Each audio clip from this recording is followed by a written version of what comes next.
शाम में असद ख़ानदान के 54 साल इक़्तिदार का सूरज डूब गया। हुकूमत मुखालिफ ग्रुप ने बशारुल असद का तख्ता उलट दिया।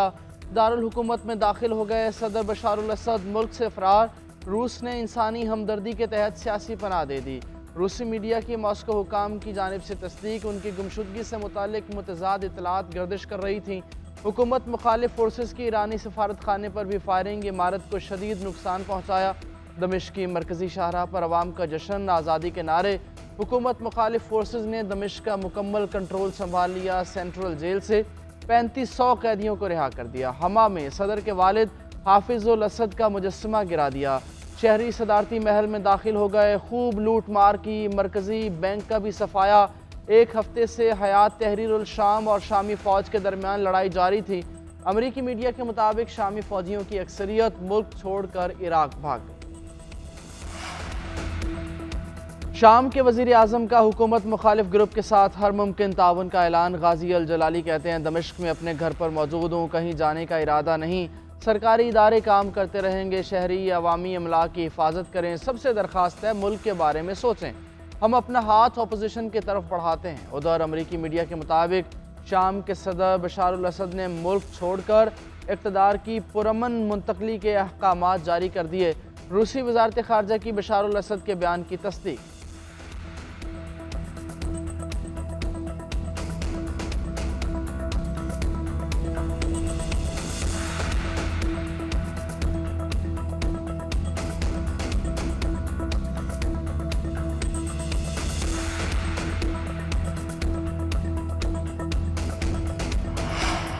अपोजिशन ग्रुप के रहनुमा अबू मोहम्मद अल जोलानी शामी दारुल हुकूमत दमिश्क पहुँच गए। सजदा शुक्र अदा किया, अवाम ने भरपूर इस्तकबाल किया। अबू मोहम्मद अल जोलानी का सरकारी टीवी पर फतह का ऐलान, अवाम से पुरअमन रहने की अपील भी कर दी। कहा, दमिश्क आज़ाद और शाम का नया जन्म हुआ, किसी से बदला नहीं लिया जाएगा। इक़्तिदार की मुंतकली तक वज़ीर आज़म ओहदे पर बरकरार रहेंगे, मिलकर तामीर नौ करेंगे। शाम की तमाम सरकारी गैर सरकारी इमलाक और तनसीबात का तहफ़्फ़ुज़ किया जाएगा। जेलों से तमाम सियासी कैदियों को रिहा कर दिया जाए।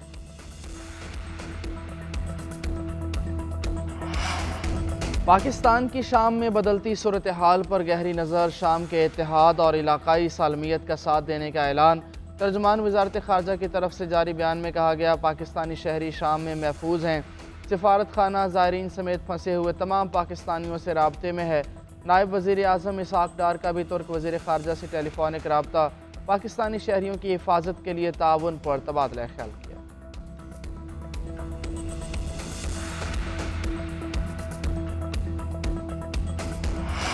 मदारिस बिल पर मौलाना फजलुर रहमान के तहफ़्फ़ुज़ात दूर किए जाएँ। मियाँ नवाज शरीफ की वज़ीर आज़म को हिदायत। शहबाज शरीफ की पार्टी सदर से जाती उमरा में तवील मुलाकात। 26 नवंबर के वाक़यात, सिविल नाफरमानी की मुमकिना कॉल पर तबादला ख्याल। मुल्क की तरक्की की राह में किसी को रुकावट डालने की इजाज़त नहीं दी जाएगी। मुल्क की सलामती और कौमी यकजहती को नुकसान पहुँचाने वालों का मुहासबा किया जाएगा। दोनों रहनुमाओं का मुलाकात में इत्तफ़ाक़ हुआ। मुल्की मामलात पर इत्तेहादियों से मुशावरत और उन्हें एतमाद में लेने का फ़ैसला। वज़ीर आज़म से वज़ीर दाखिला मोहसिन नकवी की भी मुलाकात। अहम उमूर पर तबादला ख्याल किया गया। उधर सदर ने वज़ीर आज़म की एडवाइस पर कौमी असम्बली का इजलास 10 दिसंबर को बुला लिया। इजलास में दीनी मदारिस से मुताल्लिक़ कानून साजी का मामला ज़ेर गौर आने का इम्कान।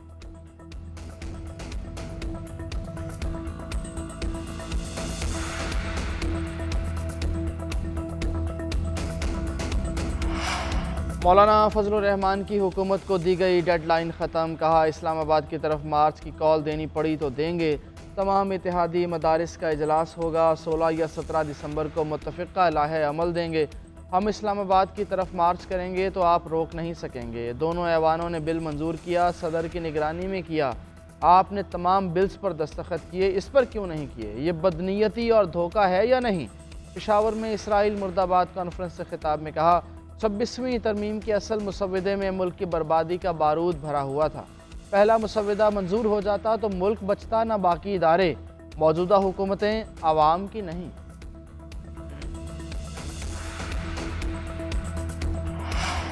14 दिसंबर को सिविल नाफरमानी की कॉल मुल्क के लिए नहीं, तारीख फैज़ हमीद के ट्रायल को मद्देनज़र रख कर दी गई, लेकिन इस गुब्बारे से पहले ही हवा निकल जाएगी। सेनेटर फैसल वावड़ा का इंकशाफ।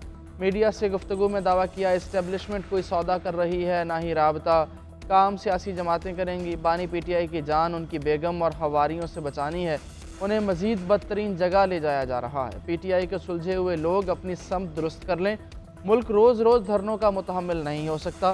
फैसल वावड़ा की बहादुराबाद मरकज़ में MQM रहनुमाओं से मुलाकात, मौलाना फजलुर रहमान के साथ होने वाली मुलाकात पर भी एतमाद में लिया।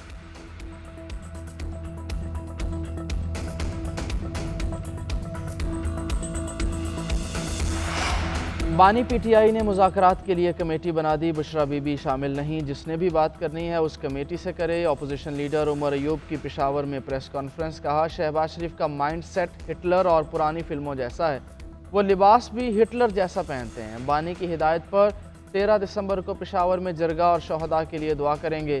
सेनेटर शिबली फराज कहते हैं बानी चेयरमैन अवाम के लिए जेल में हैं, मईशत में मसनूई इस्तेहकाम पैदा किया गया। असद कैसर ने कहा मुल्क का कानून क्या किसी को जलसे या इज्तिमात की इजाज़त नहीं देता।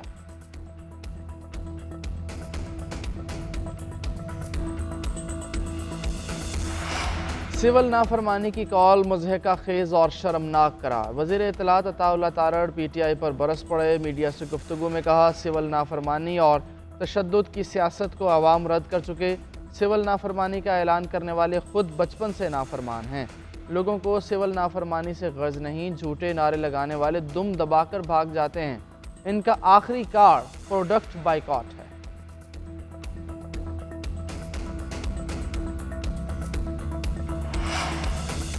वफाक के दरिया सिंध से कैनाल निकालने के खदशात, पीपल्स पार्टी क़यादत के तहफ़्फ़ुज़ात।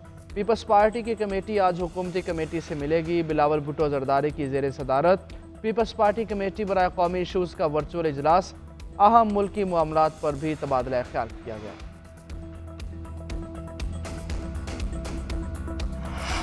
पाकिस्तान की पहली खातून वज़ीर आला का दौरा चीन, वज़ीर आला पंजाब मरियम नवाज़ चीन पहुँच गईं। बीजिंग एयरपोर्ट पहुँचने पर पुरतपाक इस्तकबाल। वज़ीर आला मरियम नवाज़ की कम्युनिस्ट पार्टी ऑफ चाइना के आला सतह से वफ़द से मुलाकात का पाक चीन दोस्ती बुलंदी की इंतहाओं की तरफ गामज़न है। चीन के इश्तराक से पंजाब को इक़्तिसादी और मुआशी बुलंदियों पर लेकर जाना चाहते हैं। मरियम नवाज़ की चीन में आला हुकाम से मुलाकातें और कॉन्फ्रेंस में शिरकत शेड्यूल। 8 रोज़ा दौरे में IT, मेडिकल, इंडस्ट्री और मौसमियाती तब्दीली से मुतालिक अमूर पर मुआहिदों पर दस्तखत होंगे। पंजाब और चीन के निजी सेक्टर्स के दरमियान कारोबारी रवाबित पर गौर किया जाएगा।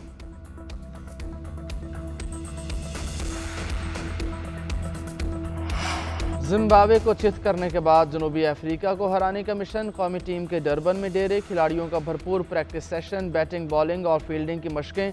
पाकिस्तान और जनूबी अफ्रीका के दरमियान 3 T20, 3 वनडे और 2 टेस्ट मैचेस की सीरीज़ शेड्यूल। पहला T20 मैच मंगल को होगा, वनडे सीरीज़ 17 दिसंबर और टेस्ट सीरीज़ 26 दिसंबर से शुरू होगी।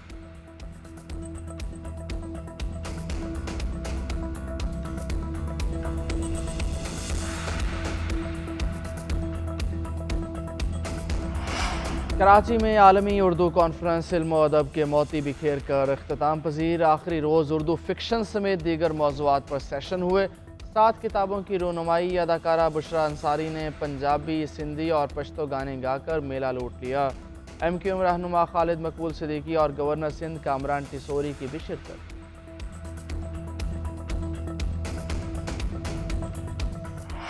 और सुरों के सुल्तान राहत फ़तेह अली ख़ान को सालगिरह मुबारक। राहत फ़तेह अली ख़ान ने ज़िंदगी की 50 बहारें देख लीं, अपनी मधुर और सुरीली आवाज़ के बायस दुनिया भर में शोहरत समेटी। उन्हें कई एज़ाज़ात से भी नवाजा गया।